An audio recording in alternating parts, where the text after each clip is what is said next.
Your alarm hasn't gone off yet, but your phone already has 17 unread messages, a news alert, an email with urgent in the subject line.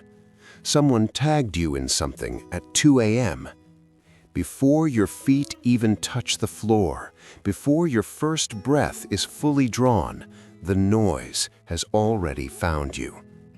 This is the default morning of the modern world, a collision before breakfast, a system overloaded before it ever had a chance to boot. And here is the strange, haunting thing. 2,000 years ago, one man refused to live this way. Not because life was quieter then, it wasn't. He was surrounded by crowds that pressed in from every direction, demands, needs, people who followed him everywhere. But there is a single verse, 7 words in the original Greek, that describes what Jesus did before all of it. Very early in the morning, while it was still dark, he got up, he left, and he went to a solitary place to pray. That is not a religious footnote. That is a performance protocol. And today we are going to decode it through Scripture and science. Luke 5:16 tells us something even more striking. It says Jesus often withdrew to lonely places and prayed. Not once, not occasionally, often. This was a pattern, a discipline, a non-negotiable architecture of his day. Think about the context. The chapter before this verse describes Jesus healing a man so publicly that word spread all the more. The crowds became relentless, his demand was immense, and his response was not to push harder, it was to pull back.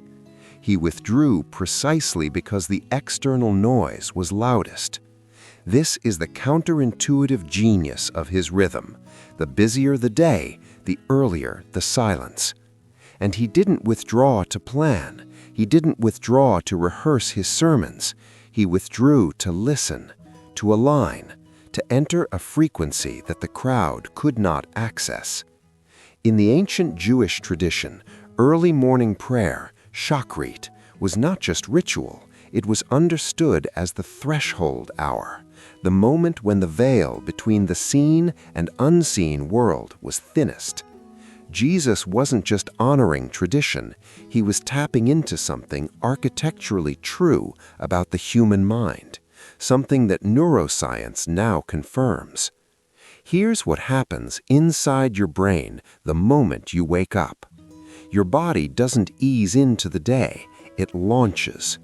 Within the first 30 to 45 minutes after waking, your adrenal glands release a sharp, deliberate surge of cortisol, the hormone most associated with stress.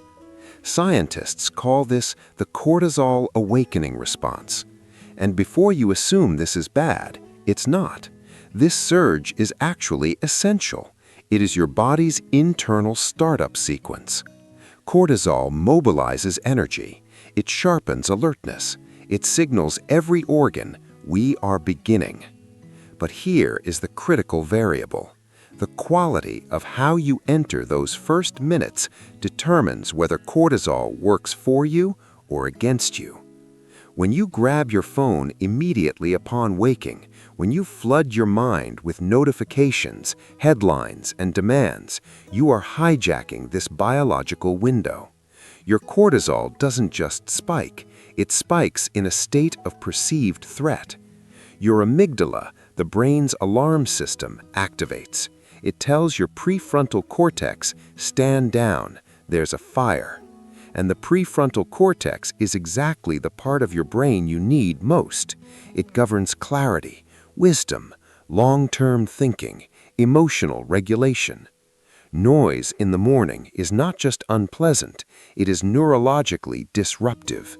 It pulls you out of your highest cognitive frequency before you ever had the chance to reach it.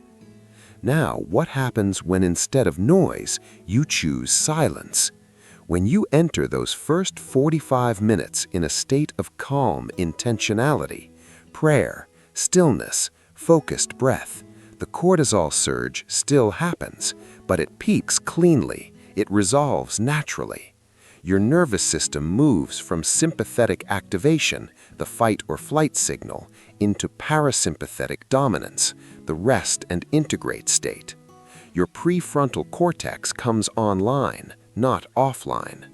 Studies in psychoneuroimmunology have shown that individuals who begin their mornings with meditative or contemplative practices display a healthier cortisol pattern, lower baseline stress throughout the day, improved immune response, and measurably better executive function.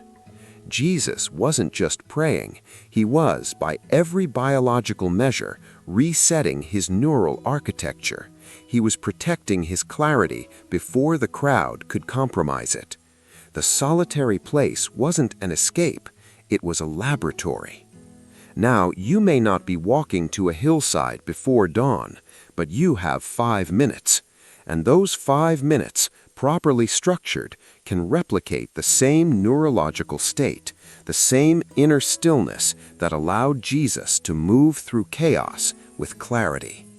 Here is the protocol. Step 1. Silence before signal. When your alarm sounds, before you look at anything, put the phone face down, not on airplane mode, face down. This is a physical declaration. The outside world does not own my first moment.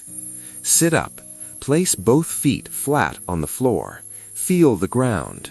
Take 3 slow breaths, in through the nose, out through the mouth. You are not meditating, you are simply arriving. You are allowing your brain's startup sequence to run without interference. 60 seconds, that's all. Step 2. Gratitude. A single sentence. Not a list, not a journal entry. 1 sentence, spoken quietly or in your mind. Thank you for this day. I am here. I am enough. Gratitude is not just devotional, it is biochemical. It stimulates the release of dopamine and serotonin. It signals your nervous system, this environment is safe. And when the brain feels safe, the prefrontal cortex expands its reach. You don't need to feel grateful, you just need to say it. The body follows the declaration. Step 3. Surrender. Releasing the weight before you carry it. This is the closest we come to prayer in its purest form. Place your hands open on your lap. Speak or think something like this. I release what I cannot control today. Guide my words, sharpen my mind, use my hands well. Open hands are not weakness, they are a posture of receivership. When Jesus withdrew to pray, he was not presenting God with a to-do list. He was tuning into a signal that the white noise of the world was constantly trying to drown out. 5 minutes, silence, gratitude, surrender. That is the entire protocol.